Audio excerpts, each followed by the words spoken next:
Favourite serials இனி டிவிக்கு முன்பே சன் நெக்ஸ்ட் ஆப்ல ஜாலியா எல்லாருக்கும் முன்னாடியே பாருங்க.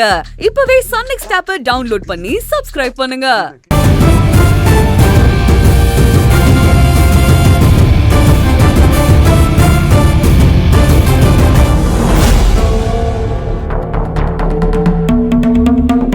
மாமா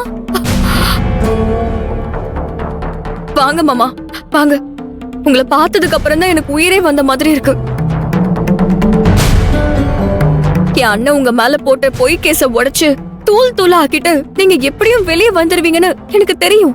ஆதிரி உங்களை எப்படியும் இந்த கஷ்டத்துல இருந்தும் பிரச்சனையில இருந்தும் காப்பாத்திருவாங்கன்னு நான் மனசார நம்பினேன்.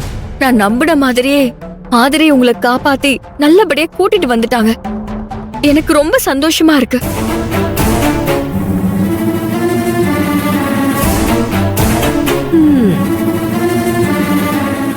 அண்ணா, போலீஸ் உன்னை அரெஸ்ட் பண்ணி கூட்டிட்டு போனதுல இருந்து சத்யா உன்னை நினைச்சு ரொம்ப வருத்தப்பட்டு இருந்தா.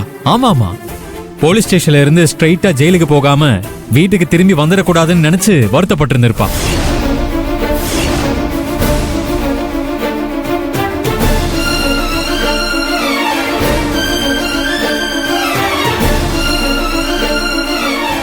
அண்ணா, என்னண்ணா சத்யா இவ்வளவு தூரம் சொன்னதுக்கு பிறகு நீ இப்படி பேசுற? கார்த்திக், நீ சும்மாறா.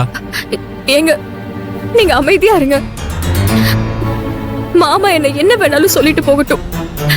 அதெல்லாம் நான் ஒண்ணு பெருசா எடுத்துக்க மாட்டேன். போது, நிறுத்துறியா? பிரபு, பூபதி பண்ணதுக்கு சத்யா என்ன பண்ணுவா? சத்யா என்ன பண்ணும்? அது பாவம் இல்லையா? அது என்னப்பா தப்பு பண்ணுச்சு? நான் பூபதிக்கு தங்கச்சியா பிறந்தேனே, அதுவே நான் பண்ண தப்புதான்.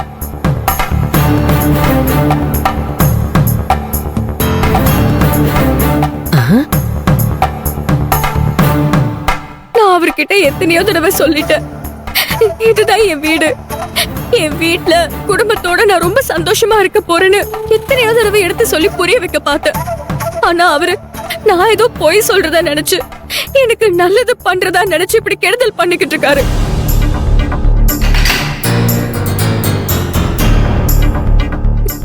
உங்ககிட்டயும் பிரச்சனைக்கு மேல பிரச்சனை பண்ணிக்கிட்டு இருக்காரு. அதுக்கு நான் என்ன பண்ணுவேன்? அது எல்லாமே அவர் என் மேல இருக்கிற பாசத்துலதான் பண்றாரு. அது உண்மைதான். ஆனா அவர் பண்ற பாவத்துக்கும் எனக்கும் எந்த சம்பந்தமும் இல்ல. என் அண்ணன் பண்ண தப்புக்கு அவரை மன்னிச்சிருங்கன்னு நான் உங்ககிட்ட கேட்கவே மாட்டேன். ஏன்னா நானே அவரை மன்னிக்க மாட்டேன்.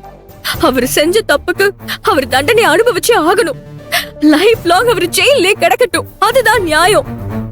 அப்படிதான் நான் நினைக்கிறேன். நீங்க சொல்ற மாதிரி நீங்க ஜெயிலுக்கு போகணும்னு சத்தியமா நான் நினைக்கவே இல்லை மாமா.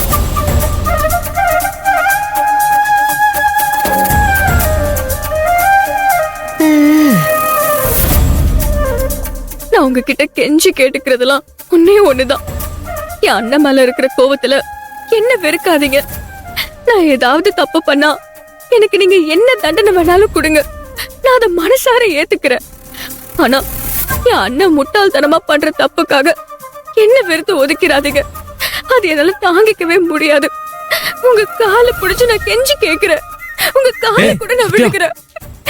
போது, நிறுத்து. இப்படி எல்லாம் அழுது ஆர்ப்பாட்டம் பண்ணா நான் உன்னை நம்பிடுவேன் நினைச்சியா?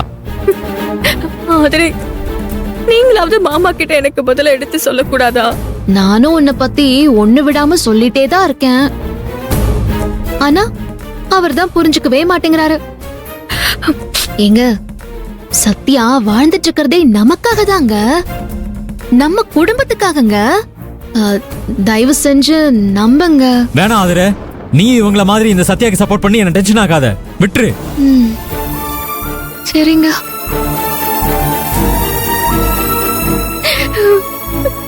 சத்யா, நீ அழாத சத்யா.